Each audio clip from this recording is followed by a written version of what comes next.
Hi there, friend. Welcome. Welcome to Homekeepers. So wonderful to be with you today. I thank God for the privilege of connecting like this. And oh boy, if you could sit in my office and hear the beautiful things people have to say, emails, and the mail, and some nice notes. I thank God for this medium, that we can get together this way. And I've mentioned to the crew before, you know, this is a great education to be in here and to run a camera or be on set because of the variety of guests we have on every subject, and a lot of them are experts on that subject. And we're going to deal with one today that I keep stumbling over, but you'll get it probably by the time the program is over. My guest is Peyton Garland. She has written Not So By Myself, and she has obsessive compulsive disorder. And I never really knew what that was, and she has battled it all of her life. And a lot of these things that seem to be so negative, they can turn out to be a positive thing when you're dealing with the things of God. And through some of these instances, God becomes real to you in maybe a different way than he would someone else. So I think you're going to find her very, very interesting. And we're going to make poppy seed chicken. That's Stephanie and me.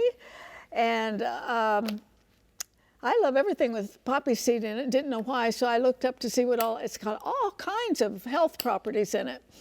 And before I join her, I'm bringing up a book I have offered many times before and probably many times in the future, and that's Praying Circles Around Your Children. I don't have time to go into it today, but there's more and more reason that you cover your children, grandchildren, great-grandchildren in prayer.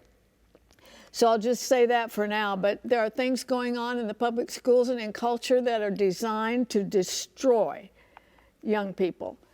So prayer is your best ally. This is yours for any gift that you want to give the ministry. We would appreciate it so much. You can use your credit card, 1-800-229-0059, or write to us at Box 6922, Clearwater, Florida, 33758. And I think I mentioned it on another program. Some of you sweet people even send a beautiful card. I don't know if you go out and buy it specifically for us, but we are impressed and we don't throw them away. So thank you. And this book should be in the hands of anybody and everybody that has anything to do with a child, and that you be praying for them. And I'm here with Stephanie with all kinds of stuff. All kinds of yummy stuff. Okay, Yes. I looked it up. Poppy seeds have fiber, protein, fat, copper, and I can't read my own writing. A little bit of morphine. Oh, that's why when you have poppy seeds, you can have a positive drug test. It's a true story. That is true. It yeah. is. And zinc and magnesium. They don't really have a whole lot of flavor, though, do they? No. I get poppy seed dressing sometimes, but it's not the poppy seed, I don't believe, that gives it the flavor. Right. Okay, so Okay, you what have do a we do? pan you're going to spray for me. You have a half a cup of butter melted, and you have a cup and a half of crackers, and you're going to mix those Okay, together for me. I can do that. I have a cup of sour cream. I have a can of cream of condensed chicken soup, right? Condensed chicken, cream of chicken. Get my brain together. And perhaps we should reiterate why I go over to the sink. Yes. And you're the one that insists that I do, and good reason why. We do not need injuries. We had a coworker who was spraying something in our kitchen and slipped across and hurt her knee. She was out of work for 8 weeks, something crazy like that. I mean, she suffered. Yeah. Well, it was Wanda. It was They know Wanda, yeah. Yes. And then I have a tablespoon of poppy seeds, a teaspoon of dill weed, which adds a yummy flavor. Now, this is chicken we cooked up this morning. This would be a great recipe for rotisserie chicken. So then you wouldn't have to do that. Just take the chicken right off. You could do that. Oh, it's already made, yeah. And then we made rice this morning. Another level of flavor you could do is make the rice with chicken broth instead of water. Yeah. That would add another level. Oh, yes, she's I'm not doing my job. not doing her job at all. I'm going to get fired. And we're just going to mix this all together. That was 4 cups of cooked chicken. Now, if you're trying to budget, right, you could use less chicken and a little more rice even. So chicken doesn't have to be the main you know, the main thing, and that would cut down a little bit on the cost savings. Well, Stephanie is our budget special advisor. I made a mess. Well, I don't know if I'm special or an advisor, Oh, you but are special. I have worked through it all. It's funny because I was looking into doing something and it cost money, and the person who was trying to sell it to me was like, oh, you could cut back here, you could cut back there. I'm like, you don't know me.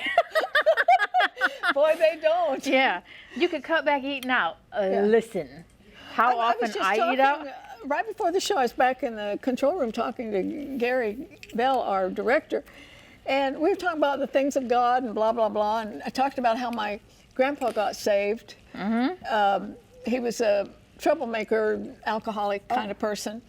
And they came over to America from England, and he worked in the coal mines there. I think I've told this once before. And so this little gospel tent came to northern Missouri where they were living, and he was working in the coal mines there, and so he wanted to go and interrupt the meeting. My grandma prayed all the time, and he didn't like that. Yeah. So he went into, he got some of his stupid friends. And, This is a great story. yeah, and they were going to interrupt the gospel meeting in that little town with that little gospel tent. And he was shaking ashes out of his pipe, and it broke, and part of it flew into the tent. And he went in there to get it, and he's down on his hands and knees in the sawdust trying to find his it. pipe. The service started. He sat down. He came out of that service saved, evangelized to the kingdom of God, and completely delivered of alcohol and tobacco. Stop it. And he was my Christian grandpa as Tell long me as I about had Jesus, him. Yeah, okay? yeah. Okay, so I'm going to put the Ooh, butter. This is a little bit warm. The butter and the cracker that you made, I'm putting that on top, right?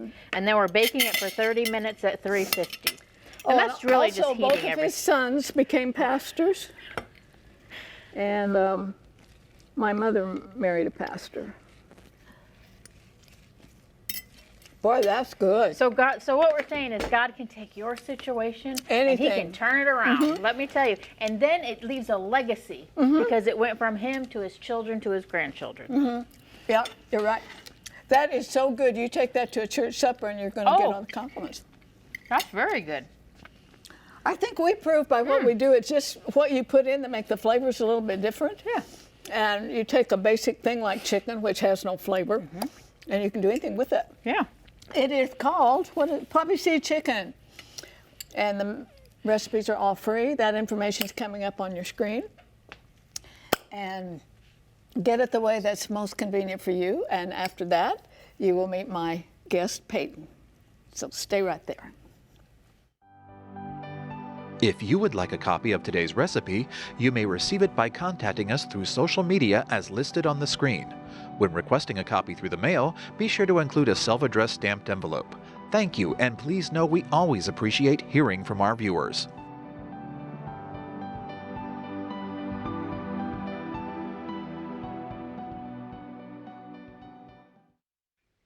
Peyton Garland, welcome to Homekeepers. Thank you so much for having me. Congratulations on this book, Not So By Myself. Thank you. Describe it to us, the title and all. Sure, so it's Not So By Myself. So my husband is a pilot, and when he first began his piloting career, he was stationed at an air base in Indiana. And we are from Atlanta, Georgia. And so for the first time in my life, I was separate from him. We have no kids. I was actually in Atlanta for a new job. So I was nowhere near family. I didn't know my coworkers. I was completely alone. And you learn a lot about yourself when you have to sit by yourself. You learn a lot about God when he's the only person there to talk to. And so I wanted to share my testimony of loneliness and what I learned. I think a lot of people can relate to that. Sure. And I highly recommend the book. She's a very, very fine writer. It's called Not So By Myself, and we'll have websites up and all that kind of thing for you to check it out. You is OCD. What does that stand for now? Obsessive compulsive disorder. Yes, ma'am. Are you born with it? Yes, so what they believe that they know about it, science doesn't know much about it. There's not an easy fix for as far as a pill, but they do believe OCD is hereditary. And so in your brain, when something scary happens and your adrenaline glands kick off, OCD, they have found that my adrenaline glands never come back down. So if something jolts me or scares me, my body can't naturally go, hey, there's nothing to worry about. They never Breathe. come down. They never come down. So the fight or flight response that you feel when you're in a time of crisis, OCD kind of thrives off that, and you live in that constant fight or flight mode. Obsessive compulsive right. disorder. Now, I told you when I first met you, and I've told the crew, you really meet so many people, wonderful experts sit in that chair on so many subjects. And it's a blessing. It's a real education, but we've never had anybody on this subject. And so I asked her, really, can you educate us? And she's willing to do that. Now, does this show up, as a baby, different than someone who doesn't have the problem? Sure. So it only affects about 1% of people. So we're definitely a minority in that category. But it started showing up for me when I was about 4 or 5. And so OCD has 4 different branches of things that you can quite literally obsess over. And at 4 or 5, I experienced symmetry OCD, where if I took 3 steps with my right leg, I had to take 3 steps with my left leg. And everything had to be an even number with my hands, with my feet. If I spilled water on my clothes, I was quite obsessed with the stain. At 4 years old? 4 years old, yes, ma'am. My mom told me I would go through about 3 or 4 sets of clothes a day as a 4 or 5-year-old because I didn't like stains. It messed up the look of things. And so for me, OCD started at a very young age. Were you the first child? I was the first child diagnosed, but my family has been very open and encouraging with my mental health journey, and my mom has shared that she's quite sure she has it, though it's never been diagnosed. She transferred it back to her father, likely had it. OCD wasn't a thing that was much talked about until about the 80s, and it's just now something that we actually are understanding much better. So I'm the first in my family to officially get diagnosed with it. The reason I ask you if you were the first child, did she think all children were like that, or nothing to compare with? So for her growing up, she has some of the same tendencies of perfectionism and having everything in a place. So for her, I was just like daughter, like mom. I was just following the same pattern of wanting everything clean and tidy and in its space. Now, you must have been fun to date.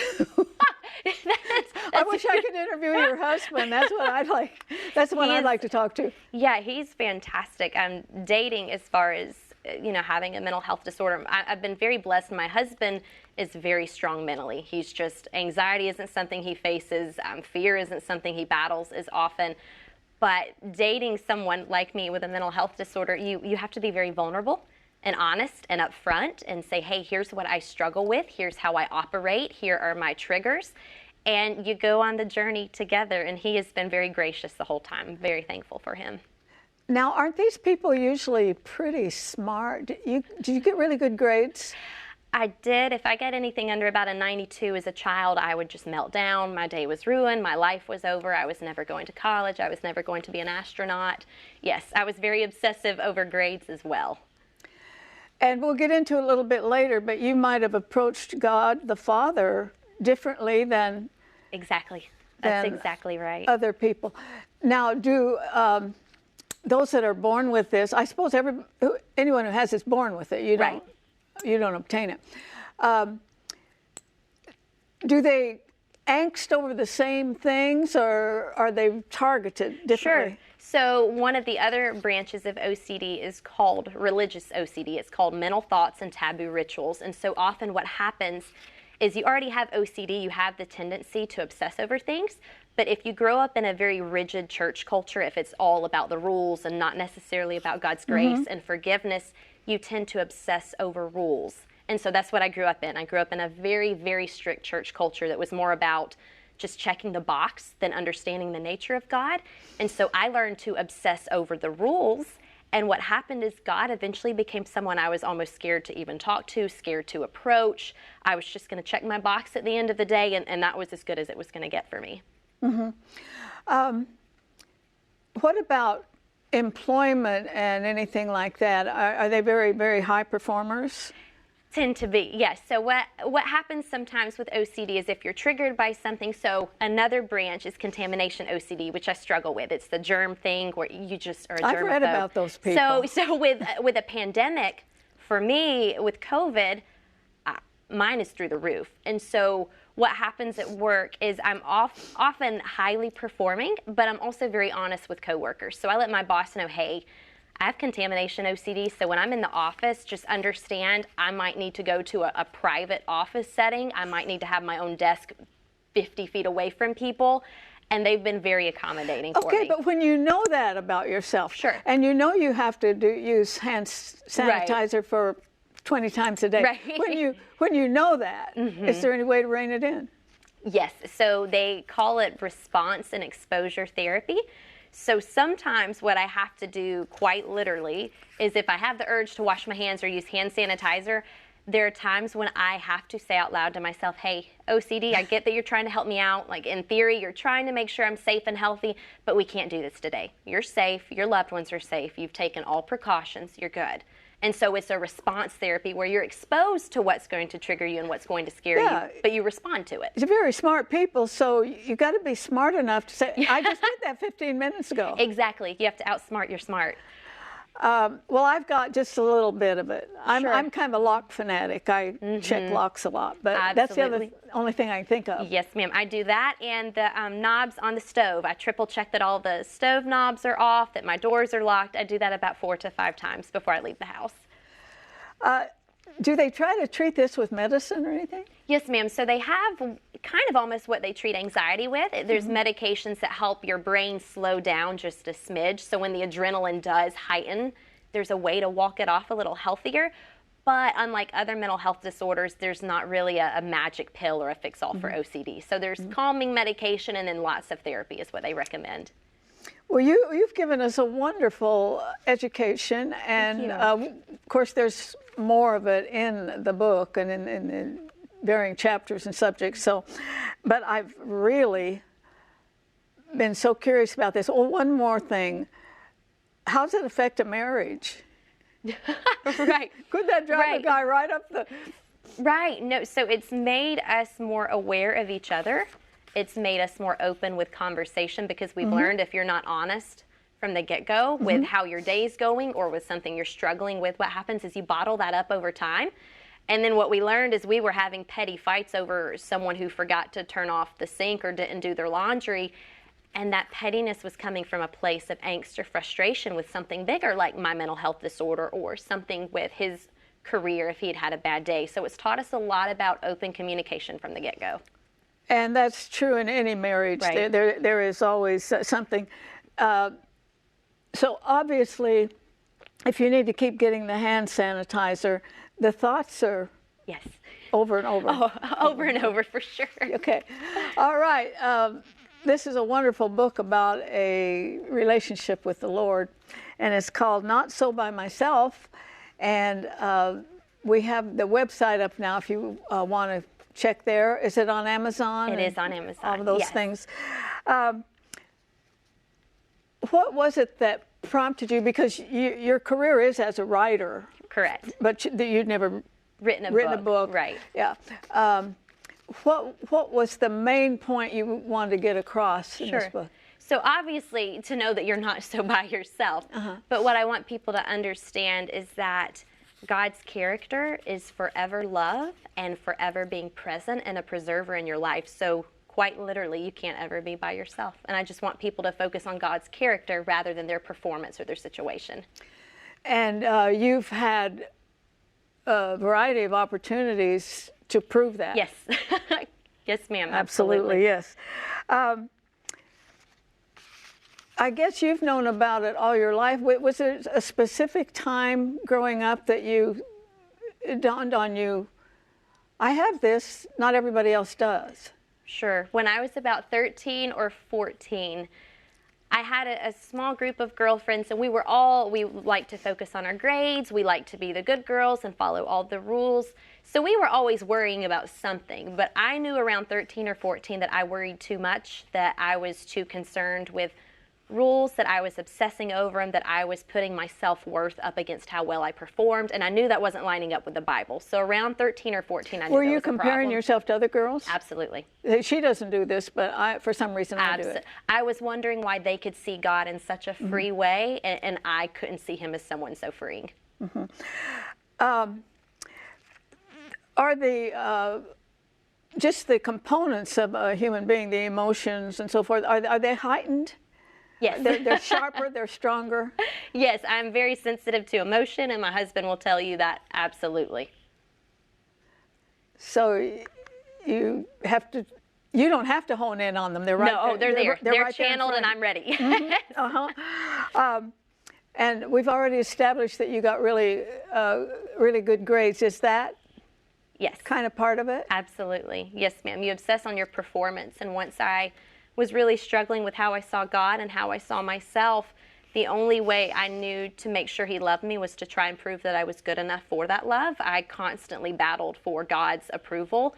And so even something as simple as grades in school, I was constantly trying to earn integrity and earn self-worth.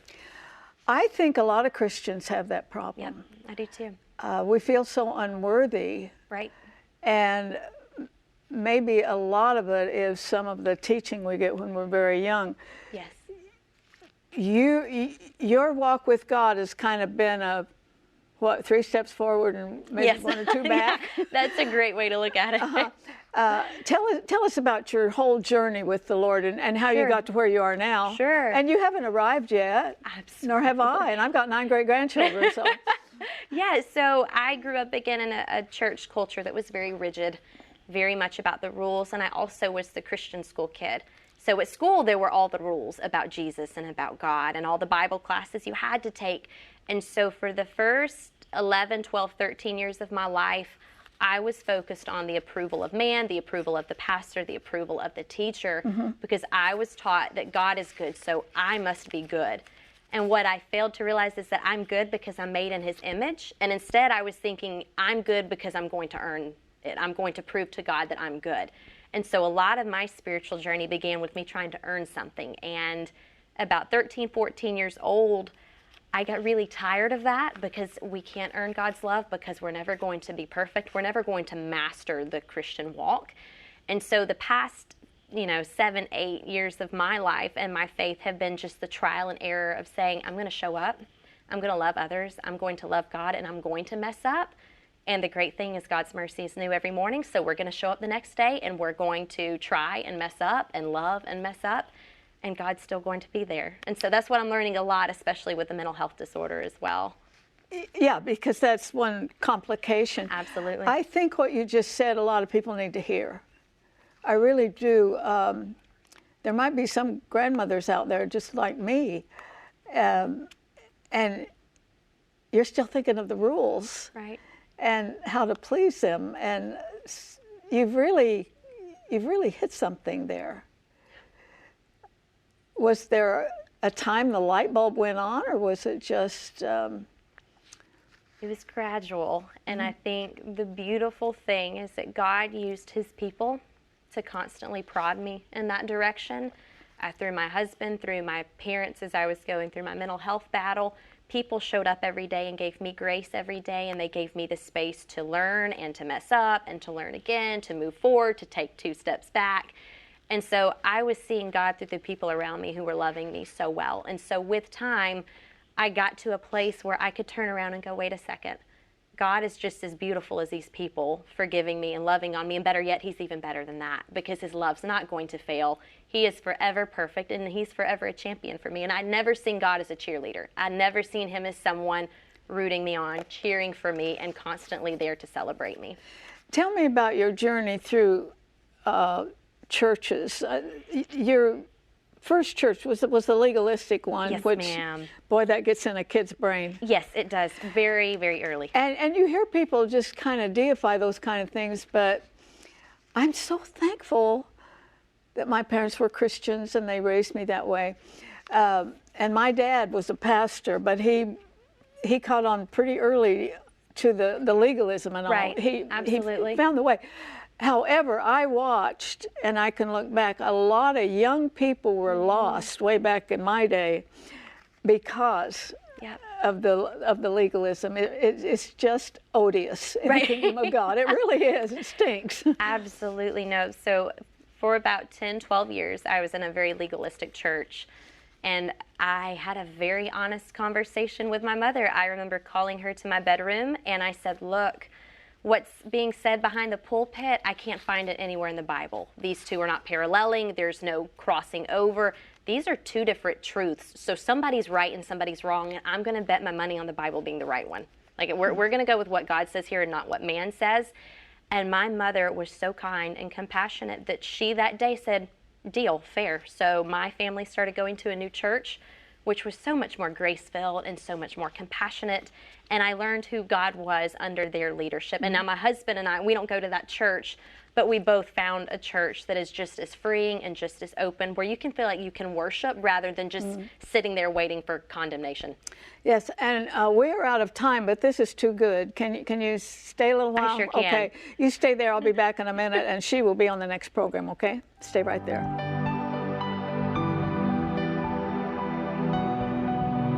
Arthelene would like you to keep the following information handy. You may contact Homekeepers by writing to Homekeepers, P.O. Box 6922, Clearwater, Florida 33758, or go to www.rippy.org. Remember, we always enjoy hearing from our viewers, and we thank you for your support.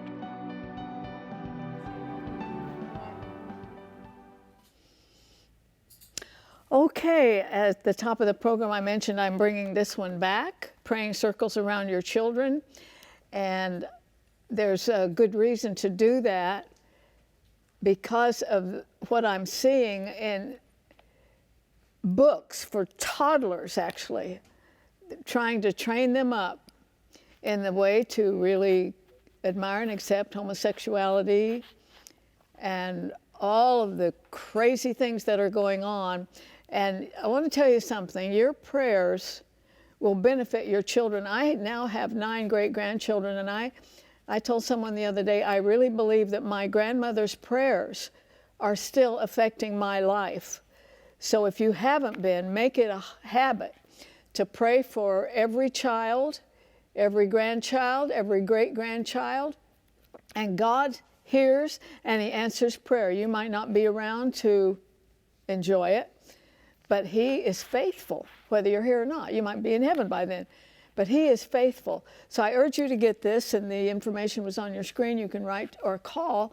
And for any gift to the program, and thank you in advance for that, because we have to pay these camera people here. Imagine that. So your gifts help us do that. And I'm out of time, but please join me next time, remembering there's absolutely nothing as wonderful as a homekeeper. God bless you. If you should miss a Homekeepers program, you can catch up by going to www.ctnonline.com.